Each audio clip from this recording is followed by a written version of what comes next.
You're listening to Nutrition Matters Podcast with Paige Smathers, registered dietitian nutritionist. Hi everyone, it's Paige Smathers. Thanks so much for being here. Nutrition Matters Podcast explores what really matters in nutrition and health with a sensitive and realistic approach. To help support the podcast, please consider making a donation at positive-nutrition.com/podcast. If you find this episode interesting, engaging, or helpful in your life, please consider donating, sharing with friends and family, and leaving a review on iTunes, Stitcher, Google Play, whatever podcast app you use to listen to this podcast. You can leave a review about this podcast straight from your podcast app. Search Nutrition Matters Podcast, click reviews, and then write a review. You can also find me on Instagram and Facebook if you'd like to have a little more food for thought. Thank you for listening. Hi everyone, thank you so much for joining me today on Nutrition Matters Podcast. My name is Paige and I'm your host, and today I'm sharing a conversation all about this question of whether or not food is medicine. So this stems from lots of practical experience I have in my work with clients and some of the messaging that they get from well-intentioned family members and maybe medical providers about this idea of food being medicine. And I am excited to bring you this discussion about this concept of whether or not food is medicine. And we're talking about it in terms of Katie Davis, who is a new dietitian working with me at my practice, Positive Nutrition. So Katie has a unique story to share about how this idea of whether or not food is medicine has affected her in her own life. So you get to kind of hear her personal story, which I think is really, really fascinating and really interesting. And then we'll also dive into this whole discussion about this concept of whether or not food is medicine. So I hope you really enjoy this episode. And as always, I'm just grateful you're here. It's really, truly humbling to just know that so many of you, have me and my guests in your ears each week, and that we're engaging in conversation together and we're improving and learning together. It's just such a really beautiful thing. So thanks for letting me be a little part of your life. It's really fun. So quickly, I want to make sure that everybody listening knows, especially if you're anywhere near Salt Lake City, the Mindful Eating Workshop, we are running a second round of this, and it will be happening on June 23rd, which is a Saturday. And if you're listening to this podcast right when it comes out, you actually have today, Wednesday, and tomorrow, Thursday. You still have 2 more days to hop in and get your early bird pricing ticket. On June 1st, it actually goes up in price. So if you want to join us, you guys, this stuff is such life-changing stuff, and it's different from what I talk about on the podcast because it's this lens of mindfulness, which I think, is generally how I try to approach life and topics, but it's a skill. It's a skill set. And Noah, who co-hosts the workshop with me, is so good at teaching about the skill of mindfulness. And then I'm going to be kind of rounding out the conversation and applying the principles of mindfulness into how we approach food. So many of you will already know that this workshop is geared toward registered dietitians, and you'll be able to receive 6 continuing education credits for coming. But also, if anyone who isn't a dietitian wants to join us, this stuff will be super relevant to you as well. So it's open to whoever wants to join us. If you'd like to check out the workshop and see if you'd like to join us, head on over to positive-nutrition.com/workshop, and you can learn more about it, and you can also sign up there. Feel free to reach out via email or even phone call if you want to ask me any questions about it. I'm always happy to, help you decide whether or not it's a good fit for you. And I'm just looking forward to another great round. Our last one was rated 4.8 out of 5 by the participants, and it was overwhelmingly a very positive experience. So a lot of fun.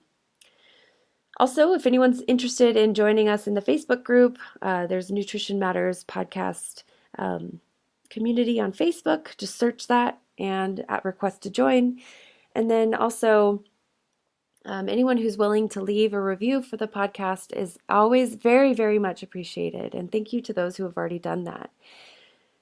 All right. Well, I think that that's all I wanted to mention. Make sure that if you'd like to join us for the workshop, you're hopping in there and getting that early bird pricing. And I'm just so excited to put on another one of these workshops for everyone who will be attending. So with that, let's get into talking with Katie Davis, who again is a registered dietitian who's working with me at my practice Positive Nutrition here in Salt Lake City. She's accepting new clients either virtually or in person. So if you're interested in working with her, check out her availability on the website as well, positive-nutrition.com. All right, guys, thanks for being here, and let's get into talking with Katie. Welcome to Nutrition Matters Podcast, Katie. Thanks so much for being here. Thank you so much, Paige. I'm so excited to be here. And as all your great listeners know, how fabulous you are. And so they can appreciate how lucky I am to be working with you. So I'm really happy to be here. Thanks for having me. Yay. Okay, so I am super excited to talk with you today about your professional history, some of the personal stuff that's happened in your life that really affects the way that you practice and the way that you approach things, and to talk about this really interesting and kind of loaded topic of, is food medicine, which all kind of correlates to your own personal story and your professional stuff too. This particular topic has been on my list, so I keep a list of like potential topics, and then I just kind of hunt around for like who would be a good fit for that. This has been on my list for a while now, and as we've gotten to know each other working together and stuff, I just thought you'd be a really good fit. So I'm looking forward to all of those things. Great. Thank you so much. Okay, so Katie, just take a minute and tell everybody, a little bit about what you do and why you got into the work that you got into, and then maybe we'll talk about your personal story a little bit too. Okay, that sounds great. So I am Katie Davis still, and I am a native of Salt Lake City, Utah, so that's where we are now. And I have 3 daughters and love being a mom and feel really grateful I get to do that. And I'm also a dietitian. I've been a dietitian for about 12 years now, and I am really passionate about trying to help people be a little just kinder and gentler with themselves, and to be able to kind of heal their relationship with food and with their bodies, and kind of breaking the diet cycle. I also just love working with kids and with families, and especially young girls and teenage girls, as to kind of help them navigate the changes that they're experiencing with their bodies in just a helpful and supportive way. Non-fear-mongering, like blaming, punishing, kind of diety way. Yes, exactly. And especially I felt passionate about it even when, before I had kids. I remember being once in a restaurant, and there was a 8-year-old girl in the stall next to me that was doing jumping jacks to, quote, burn off the calories from her lunch. And that just broke my heart. And I really want and believe strongly that kids can grow up in a space and a body that they feel protected and safe in, and also that they can just continue to love and enjoy. And that's something that's so fun about when I speak to different groups, and especially with kids, when you ask them, what do you love about your body? And they are like jumping up and down to answer and say, my freckles, and that I can run fast, and watch me do the somersault, and whatever it is. And I feel like we're born with such a capacity to, I think, kind of appreciate our bodies, that with all the societal pressures and social media and everything that can happen, and maybe even what occurs unfortunately, in our own homes and the messaging that kids are getting, that all really affects them, can make a big difference. So. Yeah, that's awesome. So let's just kind of set the stage and help people understand why this particular topic of whether or not food is medicine, exploring that idea today, why that's relevant to you personally. Do you want to just take a stab at it, and I'll ask questions along the way? Okay. Sure. There's plenty. So I am 36 now. We're sharing our age. We're just such good friends already. But about 10 years ago, I started having chronic daily migraines. And my girls at the time my oldest two were 2 and 4. And so that kind of started to take a lot out of me. And I wasn't able to function and kind of take care of them necessarily in the way that I wanted to. But that went on for a few years. And then one day I just woke up and I couldn't sit up. I couldn't stand. I couldn't walk. I felt like I was a cartoon character that you see with like big eyes and their eyes are rolling in opposite directions. That's how the world looked to me. And it's kind of this crazy, like everything looked like I was underwater, and it just happened out of nowhere. So you couldn't see? You couldn't move? Well, I could see, but what I could see looked blurry, like I was underwater, and then like I was spinning. Just the whole room was spinning. And so that was kind of the initial couple days. So, of course, we went, to the hospital and did all sorts of MRIs and tests. And, fortunately, nothing showed up. But I had just a lot of really bizarre neurological symptoms. I didn't have any function in my inner ears. I was just kind of like a rag doll. And they weren't really sure. The doctors were just really mystified, would probably be the best way to describe it. When I went and did this testing for my balance, they kind of have a booth that looks a little bit like a phone booth, and you stand in it, and even the floor is kind of moves to see how you respond, and they kind of are, the walls, and they have cameras, and I couldn't even stand in it on my own. So I remember the audiologist and my husband were both like holding me up to stand in it. And I remember the doctor saying that I had the worst like balance they'd ever seen. Like, it was really bizarre. I could sit in a spinning chair.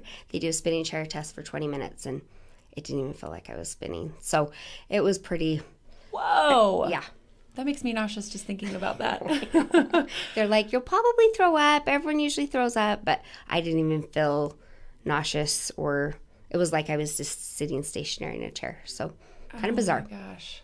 That's wow. Okay. So, what happened next? Okay. That's a very good question. So a lot of tests, tons of tests. I pretty much just stayed in bed. I couldn't, it was so disconcerting to even have my eyes open and try to sit up or have someone hold me up. And then fortunately, after about a week or two, the initial horrible, really dizziness and falling over and not being able to control my body at all, it started to kind of fade off. But then it just sort of felt like I had a bowling ball on one side of my head that was just kind of constantly pulling me over. And so I started doing a lot of physical therapy, essentially just to relearn to walk. So I would stand in one place and have someone, holding me on both sides. And I could think in my head, okay, I want to walk. Feet, move. And I'd look down at my feet and they wouldn't move. It was really not it was scary. It was scary. And this was literally one day, or was the lead up to it lots of migraines that were maybe normally a part of your life, or just like boom, one day you go from healthy to like not able to move? Yeah, that's a really good question. So actually the bizarre part was I hadn't had a migraine for like 2 days, which was really rare. I didn't have any head pain. And so the initial thought, and now I do get migraines, vestibular migraines, and hemiplegic migraines where they kind of mimic a stroke. But at the time, none of the migraine medications were working, and those will resolve themselves, but this didn't resolve itself. And so it just kept going for months and months and months, and eventually it was 2.5 years that I wasn't able to drive. I initially relearned to walk and was using a walker, and I'd go to visit my grandma in the care center, and the other, her friends would be like, oh, I like that model walker. It was pretty humbling. You were the envy of all the ladies at the care center. Exactly. So I think they all thought I was their, living too. But they would do a lot of physical therapy where I would be in a harness and then they would hook me up to the ceiling so I could be held up and kind of practice walking on a treadmill, or they'd hold me up by my belt loops, which it was a really humiliating experience for sure. And I remember watching my little nephew that was learning to walk, and I would see how jerky his movements were and how he tried to hold his arms out to kind of get his balance. And if he tried to hold something, he'd fall over. And I remember thinking, oh, I feel ya. That's exactly what it's like. It was like I was this little toddler learning to walk for the first time. Wow. That's so humbling, right? So humbling, for sure. And just gave me a whole new insight to so much that I'd taken for granted with my body, too, because I'd never had to think about walking or even sitting up. And yeah, who does? Yeah. You don't until you have to start thinking about that, right? Yeah, we all exactly. take that for granted, those of us who have able bodies. So throughout this experience, did you have any kind of like messages of like, well, if you just figured out the right thing to eat, maybe you'd cure yourself? Oh, absolutely. Yes. From who? Definitely. I'm interested. What angles did you get that? Because like for anyone listening who maybe hasn't had your same experience, I'm sure there aren't very many people who have had that acute like situation, but I'm sure a lot of people can relate to having health concerns or to having some type of event happen in life, whether it's to you or your child or a friend, where then all of a sudden they're like, hey, if you just eat this certain food, you wouldn't have that problem, or you would cure it. So like, why are you so lazy not to just change your lifestyle, kind of thing? Yeah, exactly. Well, and those are a lot of the thoughts that kind of go through your own head, because especially when they couldn't find a reason for it and they just kept saying it was some type, we knew it was related to my migraines, because when I had a migraine, my balance would get even worse, but it just would never resolve at all. I always just felt like I was on like a tilt-a-whirl and teacups at the same time. And we tried different medications and nothing would help. And so I think even just personally, you start thinking, what have I done to create this? Was it something I ate? Did I have some crazy allergic reaction or something that no one's ever known about? Like, what am I doing to cause this? Right, because let alone everyone else and their opinions, like you're desperate for an answer. Like, what is this about? What is going on?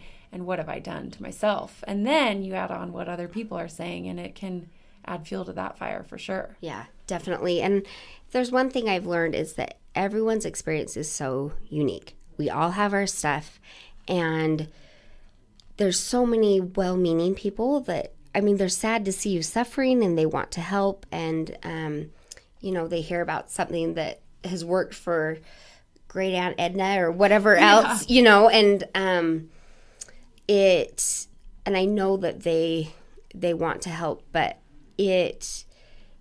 I'm happy when I hear, I decided to kind of, I guess, change my response a little, because at first what I would hear, if you stop eating sugar, or if you only eat fruits and vegetables, I heard so many different things, and I'm so happy if that did work out for some people, that's great. But what in turn it ends up doing to the person that's going through it is you start feeling, maybe even on a subconscious level, well, what am I doing wrong? Or every time you do eat something, you think, oh, is this what's causing it? And maybe I shouldn't. So it gets you into this just a negative, difficult headspace when you're already really struggling and you're feeling responsible for something that you can't control. Totally. That sounds like up there on the list of hard things to deal with. That is just to be suffering in your own body. No one knows why. And to kind of have this tinge of guilt in the back of your mind, like maybe it's something I'm doing wrong. Right. But no one knows what it is. So and then, where this can get out of control for people is they just start willy-nilly cutting things out of their eating because they're like, well, maybe it's, gluten, or maybe it's whatever. And then let's say what you actually have going on has absolutely nothing to do with food, but now a lot of times you might develop a food thing on top of what you're already dealing with, which, let's be honest, food is a big comfort, a big part of how we connect, a big part of how we feel good. And so if we're taking, significant things out of our eating, that can actually negatively impact your recovery for sure.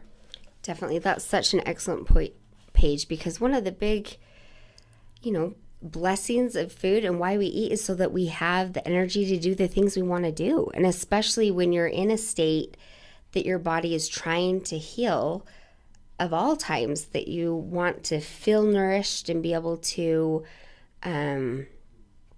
have that kind of support when you are taking things out, that's tricky. And it can also be tricky too, because you might be healing and your body's doing it on its own, and maybe you take something out and it's just a coincidence that it happens, that may not necessarily be the answer.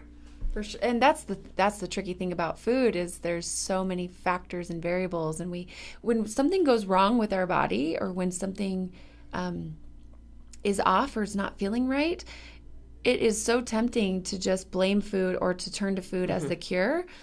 But a lot of times it has absolutely nothing to do with food. Like I tell my clients this a lot, where it's like, sometimes you just get stomach aches and it might not have anything to do with something you ate or something you didn't eat, or, it might just be you had a stomach ache, and sometimes you just don't know why. And I think in our current culture where we're doing the whole try to figure out, your food sensitivities, and everyone's kind of on these elimination diets, it can be really difficult to actually detect what is really going on, That's such a great point. And there are absolutely, legitimate areas where if people have food allergies, or for myself, for example, there's specific foods, and this is common with people with migraine disease, that they have food triggers that will give them a migraine. So for example, one of mine is chocolate, which is sad because I love chocolate, but I can't even eat an M&M without getting a migraine. So, that's obviously a food that I try, to avoid, but there's times that it's okay. If I just want to have chocolate and it looks really good and appealing to me, I can have it. And if, I can deal with the migraine, but it certainly can be really easy though to blame yourself too. And so it's just a tricky balance. That's a really good point, because a lot of times people feel a little bit on the outside of the whole non-diet intuitive eating approach, if they really legitimately have foods that they know just don't work with their body, and they can feel the messages of the really well-intentioned message of all foods fit, there's no good or bad foods, that can kind of feel alienating for someone who's no, but I know that chocolate, even an M&M's worth of chocolate triggers a migraine for me. And that, I'm really glad you brought that up, because that is 100% legitimate. And there are things and there are elements of food that can be kind of quote unquote like medicine, where, where you can just alter some things about the way you're eating to help you deal with a health thing that's going on. But as we'll talk about, that can obviously spiral out of control and lead to a lot of guilt about, well, if I just figured out the right way to eat, maybe I wouldn't be suffering in my body in this way. And that's just such toxic messaging, Absolutely. I'm really glad you brought that up. And I think I've decided for me, in regards to is food medicine, I really like to arrive at a place where I just want food to be food. And I want to enjoy it, and I want it to be satisfying and nourishing, and not put all the pressure on food or on myself that it's supposed to fix me. And it's really tricky. I mean, even bringing up stomach aches, I've had different clients. I mean, stomach pain is not fun by any means. And, especially in younger kids, they complain of their stomach hurting, and you want to try to figure out, is it something they're eating too, or is it just they get really worried? I don't know. There's just different things to explore with that. Okay, so are you ready to get into that topic, or is there anything else you wanted to add about what you went through? Actually, maybe finish your story a little bit. I mean, not finished. You're still living, but talk about your process of recovery, and then I really want to dive into how your story relates to this topic of is food medicine, because I think it's a super juicy topic and really important. Okay, great. You do a great job picking topics. So, so anyway, continuing on, I had, this whole balance issue going on, and I have been so blessed and grateful just to have this army of support with my husband and my parents and my siblings and my in-laws and all my other family members, and just the most amazing friends that have just loved us and taken care of us. And so we had really wanted to be able to have another baby for a long time, and I was able to get pregnant, which was just huge. It had been about 6 or 7 years, and in between during that time too, in addition to the balance issues, I was diagnosed with interstitial cystitis, which is I had one client that described it best when they said it's kind of like having little shards of glass in your bladder. So not super fun, and a mass on my kidney. And I mean, just my body was, struggling. We were struggling. But it's kind of one of those things when you think just when it can't get any worse. When I did get pregnant, which is ironic because it was something that we had anticipated and was kind of my greatest hope. I ended up getting really severe hyperemesis and could not keep any food or water at all down. So even if I wash or rinse my mouth out with water and spit it out, somehow a little drop would escape down my throat, and that would cause even more vomiting. So from 6 weeks, I had IVs placed every few days, and then at 8 weeks gestation, I had a NJ tube, which is a feeding tube that goes into your nose and goes down into your intestines. So it totally bypasses your stomach. And the hope at first was that I'd maybe only need it for a month or so, because a lot of women that suffer with hyperemesis are either kind of through the worst of it in that first trimester, or I think 90% by 20 weeks. But mine ended up just ramping up and lasting the whole pregnancy. But and then by the end of my pregnancy, my organs decided that they weren't so happy with the situation, and it all got a little touch and go. But we were really fortunate and blessed to be able to have our youngest born at 34 weeks, and she spent a couple weeks in the NICU just kind of as a little feeder grower, getting bigger, and it was just a total miracle that she was even able to grow and develop. So we feel really grateful for that. And I do want to add too, I feel like when talking about pregnancy, I know can be such a hard, sensitive subject, and I know there's so many women that would love nothing more than to be able to be pregnant and are not able to. And so I certainly don't want to come across as being unappreciative of, this amazing gift of being able to have this child too, even though it was a difficult pregnancy. So yeah, thanks for saying that. It is a touchy subject. I think pretty much everything we talk about on this podcast is touchy. So it always feels a little scary to put this out there, because that there can be people who have, lots of different experiences and lots of different ways to approach this stuff. So I'm glad you're sensitive about that. So your baby was born, and then when did you feel like you kind of got your walking back, and were you sitting here with me right now, you'd never know that you went through all this. You just seem to be so much better, but maybe that's just from the outward appearance. So how are you doing? It's a great question. So actually, we just had this miraculous thing happen. I noticed towards the end of my pregnancy, so I had kind of graduated from using a walker, and then as I got a little stronger, I could use walking sticks that kind of look like ski poles. And then I moved from that to using a cane. And I had my little snakeskin cane that were all the ladies jealous of that one too? Yes. They really would. People would see it and they'd be like, where did you get that cane? It was quite the fashion accessory. People would actually ask if it was a fashion accessory. And I said, no, I actually need it. Oh, that's funny.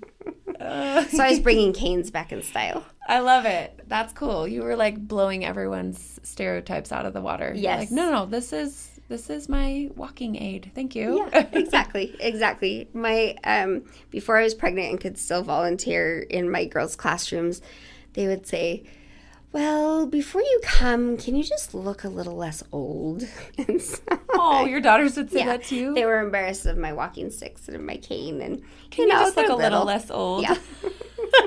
Aw.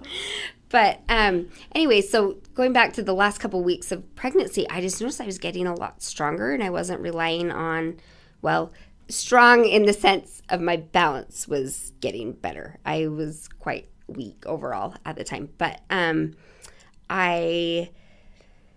then when the baby, as soon as I delivered her, I kind of just felt like this fog and weight that was constantly in my head had just kind of been sucked out. It's like someone had taken, a Harry Potter magic wand and just sort of pulled it out. Fog was in your head like just during the pregnancy or during like the whole time when you started getting sick? Sorry. So the whole time when I started getting sick. So when the balance problem Gotcha. ended. So by fog, I mean more just this weight bowling ball type of feeling that was causing me to always have to be touching and holding on to something. And that was with you for years? Yes, years. Okay. So it had been 2.5 years that it was with me every second of every day. It never got better. It only got worse, and then would kind of come back to baseline, which still was not great. And so when I was, when I went home from the hospital for the first time after I had delivered, I told my husband, I said, I don't think I need my cane. And he kind of looked at me like, really? Of all times. Like, yes. right after having a baby. He's like, I don't trust you. Oh, yeah. Well, exactly. And I felt like a whole new person, too. It was like the baby. Anyway, I can talk about that, too. But, and I said, I think I could drive. And we decided that I was going to try. And the best way to do it was when he was just in the car with me. So if I felt like I needed to pull over, he could take over and not have the kids with me in the car and put them in jeopardy.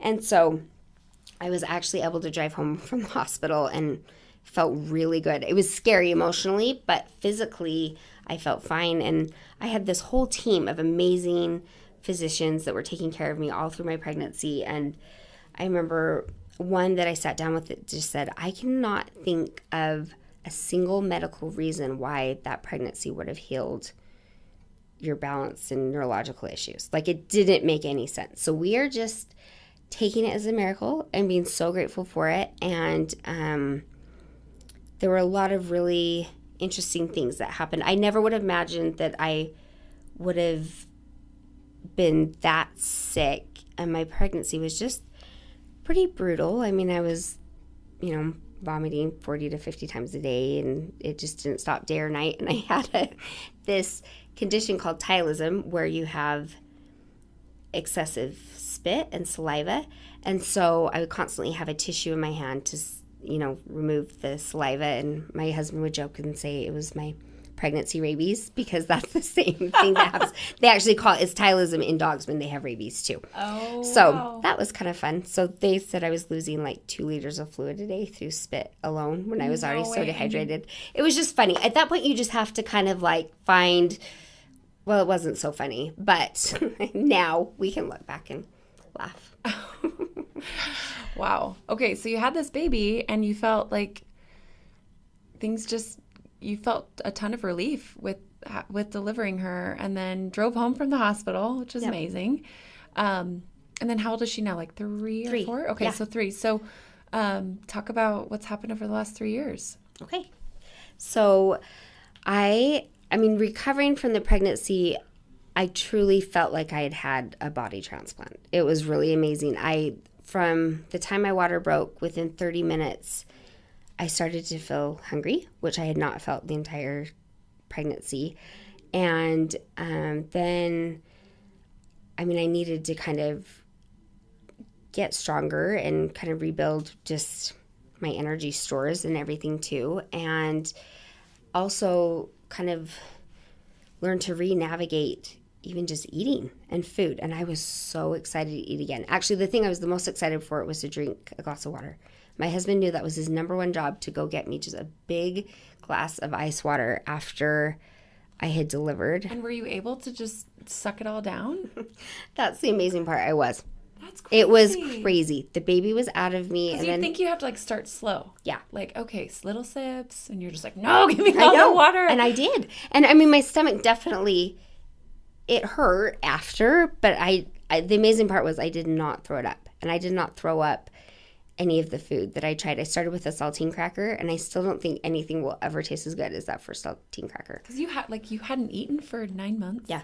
I mean, not 9 because she was early, but, like, many months, probably 8 or so months. I had tried about 3 or 4 times. Like, there were a few times that I thought, well, maybe I'll just try it. And I remember having my husband go get a Slurpee, and I maybe drank a teaspoon of a Slurpee, and I threw it up for 6 hours just to get it all out of my body. And the biggest problem, too, was when I would try to eat, then I would throw up the feeding tube. This is just probably a lot more information than all you lovely listeners need to hear. But so that I just learned, not only did I not feel like eating, I just couldn't physically keep anything down. And then, okay, so had the baby, had the water, and then drove home from the hospital, and then kind of regained strength. And what was it like? It was really interesting because I was so happy to be able to, the biggest thing was being able to be a present mom again, because my kids had been so patient, but also understandably really resentful and mad. It was hard for them to see mom always in bed, and we just had such amazing support and help taking care of them, driving them everywhere. And it was a difficult time, and it's something that we've really had to work through. Even though I am feeling better, I feel like it took us a couple of years as a family just to kind of heal from that, and for my girls to trust that I would be there. And I didn't realize at the time, as many times as I would try to tell them, Mom's not going to die, I'm okay, they thought every time they went to bed that I wouldn't be there when they woke up in the morning. And that was heartbreaking. Oh, that's so sad. Yeah. That's so, like, and they were so little and didn't know what was going on and just needed their mom. And you probably felt way guilty. Like, why can't my body just work so that I can do what I want to do as a mom? And then finally, when this, I think miraculous thing happened for you, like, now you're finally able to get down on the floor and play with them. And that's gotta have felt so good. Oh, it was just amazing. And I remember the first time I was pulling out of our driveway to drive them for the first time. And we have a pretty long driveway. And I started pulling out, and they said, wait, stop, Mom. Are you sure you know how to drive? Because they were so little the last time I was driving them. They didn't trust that I knew how to drive. And I said, yeah, I drove for probably 16 years before this happened. And I know you can't remember it. And my then 7-year-old goes, well, hold on a minute. And she goes and gets a bike helmet to wear in the car because she was worried that I was going to make the car crash. Okay, that's a really cute story. She must be really grown up and kind of, is she your businesswoman daughter? That's my oldest. Oh, okay. That's the businesswoman, the 11-year-old that is always coming up with fun business ideas. And they're both wonderful. But they were actually really good nurses. They would go and get, the flushes to put in my tubes, and they knew where all my medicine was and could bring it to me. And as hard as that was, I hope, and something that we really talked about was that they can do hard things. And I hope that that's something that they have learned. And I tried to really talk about, well, even though Mom can't get up and do this with you, we'd think of games they could play on the bed with my tissue boxes. We played pizza parlor, and the different colored tissue boxes would be, different kinds of pizza. And you just do what you can. Yeah. So. Oh, well, I just feel so grateful that you're sitting here with me today talking about this and able to kind of say, this is something that I've overcome and that I've been through and maybe still kind of overcoming, because I'm sure there's more even healing on an emotional side and maybe even a physical side, that it doesn't just come immediately. But that's such a cool story. I love it. Well, thank you. There is still healing, and that's something that's been because even with all the healing I did experience, just even delivering the baby, that it really was an interesting thing for me to realize that I had a lot of work, personal work to do around my feelings towards my body. Because even though I felt so grateful for what it had just created, what I had been through for so many years with my body, I was in a real place of, I think, just self-loathing and being so mad at my body. And I learned very quickly, I can't control my body. And I had spent so long, even before I got sick, trying to manipulate it and punish it because of what I'd eaten and obsessing about food. And it really, this experience gave me the opportunity to recognize really what did and did not make me happy and what I wanted to focus on. And I really started to do a lot of work around just kind of moving towards greater acceptance of my body, because something I'd always talked to clients and people about is, and when I would speak talking about, loving your body, and I realized that's not always easy. And for me, that was too big of a stretch to jump right to loving my body. And I love, Marcy Evans has this fabulous guide that's available for free on her website that talks about kind of working towards body acceptance, and it's called But I Hate My Body, Cracking the Code on Body Acceptance, One Teeny Tiny Step. I think I might have said that wrong. Sorry, Marcy. But it's fabulous and has a lot of great resources and just ideas to kind of help you get thinking about, how am I feeling about my body? Maybe can I look at it in a different way? And I can honestly say today that I am so grateful for my body and that I've been able to separate my own value as a person from my body.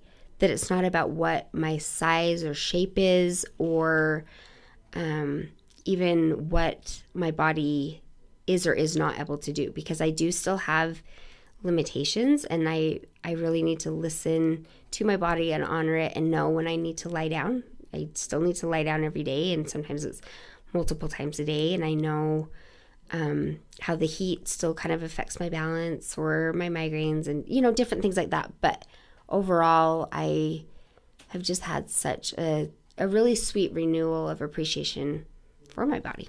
And so you were mentioning that before you even got sick, you had some food stuff, which, who doesn't, right? Yep. So I'm interested to know, like, with this shift of like, okay, I have this new, I've been given this new relationship with my body because of what I've been through with my body. So I have to re-navigate my approach to it. How did that affect your approach to food or the way you fed yourself?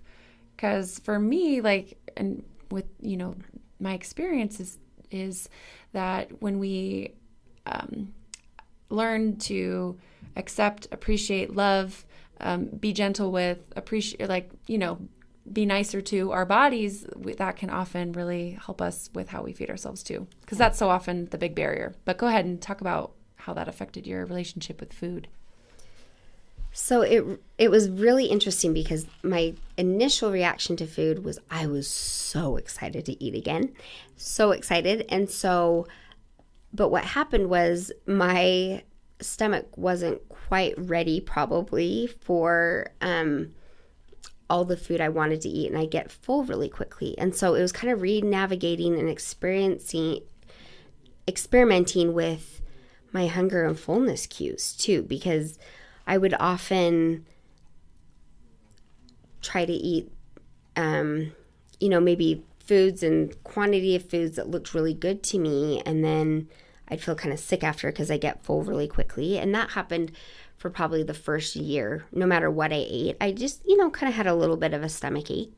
But it made sense that my body, my stomach had literally been completely empty for that many months. And I needed to learn to trust myself again with food too, because felt a little scary because I didn't always know how my body would react, but it's over 3 years later.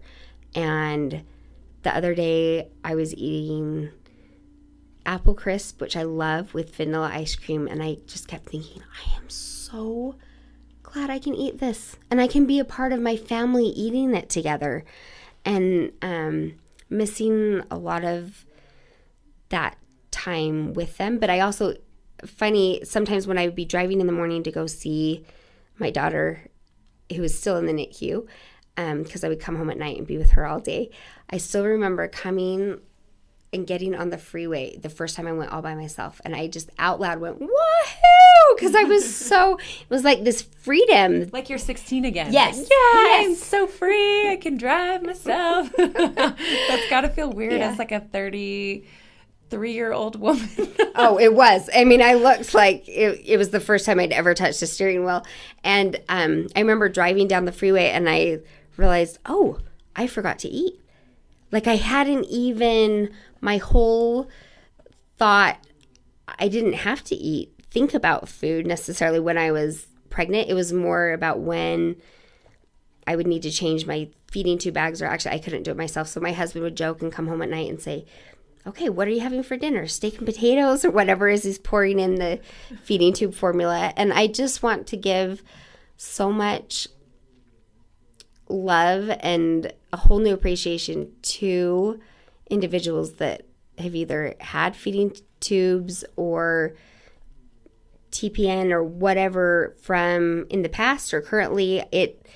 That really changed a lot of my views as a dietitian, and I hope has made me more compassionate and understanding. And that's been the cool thing about working with people that have feeding tubes. I know how to use cranberry juice and Coke to unclog a feeding tube or whatever, little nuances that go along with that. Love it. So this, I'm hoping, sets the stage for a conversation, a little conversation about this idea of whether or not food is medicine. So I'm gonna talk about why I care about this, and then let's just discuss it a little bit. Leave people with something to think about. And thank you for sharing your story. That was awesome. So it is not rare for me to have a new client come in and tell me their story of what's going on with them, what their history has been, what they've been through health-wise. And it is not uncommon for someone to say, like, I'm here because I'm just trying to figure out, like, the best way to eat, and I want to cure my X condition, or I've been told in the past that if I just eat right, I won't, like, if I just would stop being so lazy, and if I could just eat right, then I wouldn't have, this chronic health condition that I'm suffering with. And some of my clients are aware that that's gimmicky and often very pseudoscience based and not really based in reality. But some of my other clients think that that's what I'm going to offer them. And it's hard for me to explain to someone who maybe isn't experienced in this world of trying to help people who are suffering with food or suffering with their health. It is so infuriating when I hear, that someone has told someone, if you just figure out the right way to eat, then you wouldn't suffer, because of everything that you talked about of what you went through, Katie. I'm hoping can help people get a visual into what it's really like to have an unexplained chronic health condition, or even an explained chronic health condition, that then you get blamed that, you're just not doing the things you should be doing, or else you would be fine. That's just so first of all, not helpful. It doesn't lead to better, more nutritious eating or better self-care. It leads to despair and discouragement and just a lot of depression too. So I get very frustrated when people act as if, like, there's this magical answer about food, and if you just eat this certain way, you will cure yourself. Like, I think that there are elements of, food that can be really healing and a really important part of, like, of a plan of attack for a particular, medical condition, especially if there's, like, documented facts about, like, what works and what doesn't work with nutrition. But the big thing I just want to highlight here and have a discussion about is, like, no, sugar is not killing you. And no, like, dairy is not to blame for, X condition, unless you have X condition that really is to blame for it. Like, a random ache and pain in your body or a chronic health concern that you don't have an answer to, like, let's not jump to food to villainize it and to blame. And I want to get your initial reactions to that kind of intro, Katie, and then let's dive into some of the nuances. I love what you said because I totally agree with that. And I think especially we've kind of discussed earlier how difficult it is to be in a position of chronic health concerns, pain, whatever issues, diseases. It's horrible. And it really wears on you, not only physically, but emotionally. And for a lot of people, it's not something that anyone else can see. And so they look at you and think you're fine, and you could feel like your head's going to explode or, wherever the pain in your body might be. And I was really, really fortunate that within my close support network, I didn't have anyone trying to push anything on me or tell me about this latest supplement that could fix all my problems or whatnot. So it was more maybe people that didn't know me as well or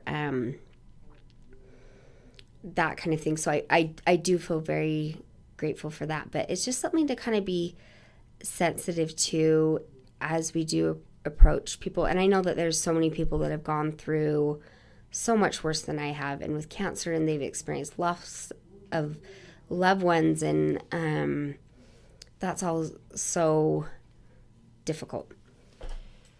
Definitely. So when I think about kind of, if I take a zoomed out look at this, if I think about why we do this, why we try to grasp at straws and find something to blame and find something to control to maybe alter something that we feel so out of control with, it makes sense. I mean, if there's one thing that every human being in every culture and every part of human history has thought about, it's their own death, right? Mm-hmm.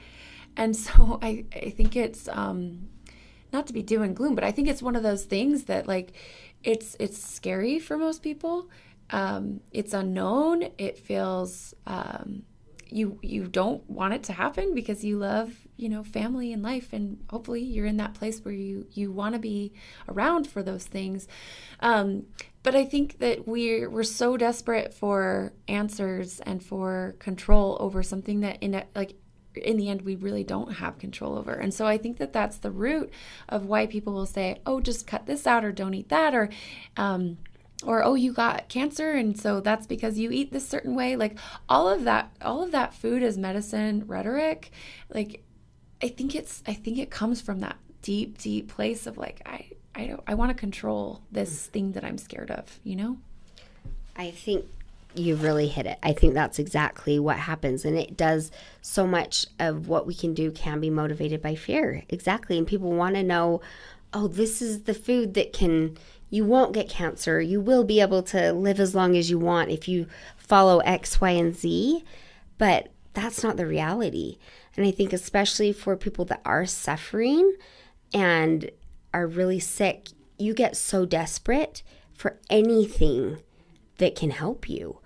And that's a really hard place to be in. And that's what makes me sad to see that often people can fall prey to these scams and, like you said, gimmicky rhetoric because you want something so badly and you're vulnerable. Yes, exactly. You're very vulnerable. And there's even a part of your mind that's probably like, this might be crazy, but I'm going to try it anyway because what can it hurt to just cut this food out or not eat that?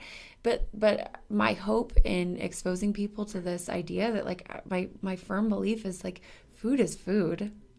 It's not medicine. I'm hoping that helps to kind of mitigate some of that natural reaction we have. I also, like, you guys know, if you listen to the podcast, you know that I really resist kind of being super black and white and super, like, binary in my thinking. I try to kind of give space for the other side. And, one time I posted this on Instagram. I got real fed up with some story that I heard from a client, and I just kind of ranted and raved and went on my little went on my little, whatever you want to call it, soapbox or whatever it is about this idea of like food is not medicine. And, I got some good responses. People were saying like, well, what about an eating disorder recovery when you're thinking about how like eating your meals and like following, the plan that you've set with your dietitian, that's an important part of your medical care for your eating disorder. And it's like, yeah, like, sure, but like, it's still food. Like, it's not medicine. Also, another person said, well, my husband has diabetes and we think about food as medicine to try to, hopefully not have to take medications because his, condition isn't super severe at the moment. So we're trying to manage it with food and with exercise and things like that. And okay, like that, like I'm not arguing. I'm not saying like, no, you can't think about how you could, enhance your practices and your behaviors around food. Like, okay, there's nothing wrong with that. But at the same time, it's such a slippery slope to get into the place where it's like, I have this unexplained chronic situation going on with me and I feel so out of control and I'm going to grasp at straws and I'm just going to start willy-nilly cutting things out. Like, there are consequences to that. That's not harmless, is I guess my point, Yes, exactly. I'm raising my fists in the air in agreement. Woo! Way to go, Paige.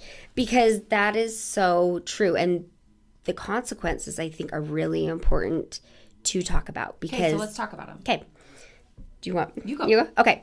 Well, my first response would be that, just speaking from personal experience, that when I tried to just decide on my own because someone had told me, oh, maybe try going off gluten or maybe try going off sugar or whatever it might be, that when I get in a restrictive mindset, and for all you listeners, and I think most people, I'd be curious to know if you find that just makes you want that food even more. And then not only does it make you want that food, then when you eat that food, you feel even worse and more guilty and think you're self-perpetuating this problem that you couldn't even control or handle, from the beginning. This wasn't yours to have. So yes, what you're saying, I just want to add one little thing. So a person who doesn't have a chronic health condition, that phenomenon that you just described, Katie, totally happens where you're like, oh, now that you've said I can't have that, I want it. And then the person without the chronic condition will just be able to say, oh, I feel so guilty. I'm so bad for eating that. I'm the worst. But the person with the health concern on top of the guilt, now it's not just like, oh, I'm so bad and I don't have any willpower. Now it's like, I'm so bad because I'm literally causing this physical thing in my body. And so there's just like this extra layer of guilt. Like, yes, that happens with everybody, but it's even more pronounced in someone who has this history. Exactly. Well said. Okay. So I'm also thinking, like, what are the consequences to thinking about food as medicine? Like, well, a lot of things come to mind. One of them is, I really value social connection. So like, that's kind of where my brain goes, is like, well, if I get invited to a barbecue and I've told myself I can't eat X, Y, or Z food and it's there, I have to explain myself, and like we said in the beginning, there are situations where you really can't have that food and there are social consequences to that. But I say, don't give yourself the social consequence if it's not really necessary. It's ideal from a social perspective to be able to have the least restrictions as possible. It's ideal from a nutrition perspective to have the least restrictions as possible. All the stuff we're learning about the gut, if I could summarize like gut health and summarize like our ability to have a really diverse and quality gut bacteria, it's getting lots of different types of foods. So yes, there are situations where we have to restrict a certain thing, and I'm not arguing against that, but don't self-impose it when it's unnecessary just because it might cure this condition, because it probably won't, Yeah, exactly. And I think that speaks to anyone, whether you have a health condition or not. I think it's often the self-imposing restrictions or that can be so difficult, not only for yourself, but I love that you brought up socially and also even from a medical and nutrition standpoint too. If you're just, like you said, willy-nilly cutting out different food groups or whatever. That can really affect you in just the way you feel overall too. Well, exactly. And it might actually make you feel worse, which then might lead to this positive feedback loop where it's like, all right, I cut that out and now I'm super low energy and now I get bloated and now I can't go to the bathroom. And maybe all of those things are consequences of cutting that thing out. And then you say, well, gosh, that didn't cure it. So I'm going to cut out this other thing and I'm going to cut. And this is very real. The reason I get all passionate and heated up about this is because this is something I see in my office every single day. And so often, and I'm not saying this is medical advice or this is what you should do, listener, but so often what happens is, you start eating more foods, you start getting adequately nourished, and you start feeling better. And maybe it wasn't food all along, And so in that case, maybe eating more foods is your medicine. And so I think there are nuances to this idea of is food medicine. I don't like the idea of hammering down my fist and saying, no, it is not medicine. But at the same time, I think it's a slippery slope. It's a dangerous way of thinking. And we don't really usually have the data about the science of nutrition to conclusively prove if you don't eat this, this will cure this, or if you do eat that, this will cure that. We typically don't have that data, and overwhelmingly what we see in practice and in the literature is that restrictive mentality actually leads to poor health outcomes from every perspective one could imagine. Exactly. Well said. So from your perspective, Katie, is there anything else that you would want to add or you'd want someone to know who's maybe in the midst of going through something like this or has a loved one or who just finds this topic maybe just interesting from an intellectual standpoint? What have we not covered? Well, I think you've done a great job. And one thing that does come to mind is, to me, kind of the opposite of restriction, and something that I know that has really helped me personally is the idea of giving yourself permission. And I love the idea of permission, and the way I know that my mind changes when I say it's okay for me to eat whatever sounds good to me, and not or also with permission, it's okay to give myself permission to feel whatever I'm feeling. And especially if there is someone that is struggling with illness and disease, that I can say I've had so many sad, hard days, and that's okay. And it's okay for me to allow myself to have a good wallow sometimes. And when I'm able to be mindful about how I'm feeling and kind of sit with it and think, okay, what is maybe behind this emotion? I'm being really grumpy with everyone, or which can happen too when you're restricting and you see everyone else enjoying foods that you want to do as well. But I think there's just a lot of power in permission. For sure. And, you even talked about that, and I'm just going to highlight it here, is even you as someone who has a very acute understanding of this food, chocolate, leads to this consequence, migraine. I thought it was really interesting how you said, I can have chocolate. I have permission to have it. I just know what's going to happen. And so I actually think that that's a really good way to kind of model this idea of permission. Even when you have a needed restriction in your life, I think that a helpful way to think about it mentally is, I can eat that. I physically could put that thing in my mouth, chew it and swallow it. I just like any other person, I need to know how stuff feels in my body and how stuff works for me. And I think it's just a reasonable approach to not be no, you can never ever eat that, because even when it's required medically, that still can mess with your head. Just the same way it does even when it's not required medically. Exactly. And that's exactly what happens. And I even have a few of my other, for example, migraine triggers are fresh pineapple and oranges. And it could be argued that there are huge nutritional benefits to oranges and pineapple, and but it's the same thing where you can recognize that if I live in a space where I feel there's all these things I can enjoy, it helps me. I can, like you said, I can. It's my choice, and depending on how I'm feeling that day or whatnot, but also then I can focus on some of the other things that I really like, or the other candy that doesn't have chocolate, or whatever else it is too. Yeah, just so much of this is like our approach to it, our mindset, our psychology. It's so fascinating how much just shifting from, I can't eat that food and therefore I feel restricted and deprived and sad, or even gravitating towards it. Just shifting it to like, you know what, I can. I'm choosing not to today or right now because I know that really doesn't work well for my body. And that's 100% reasonable. No one's arguing like every person needs to eat every food.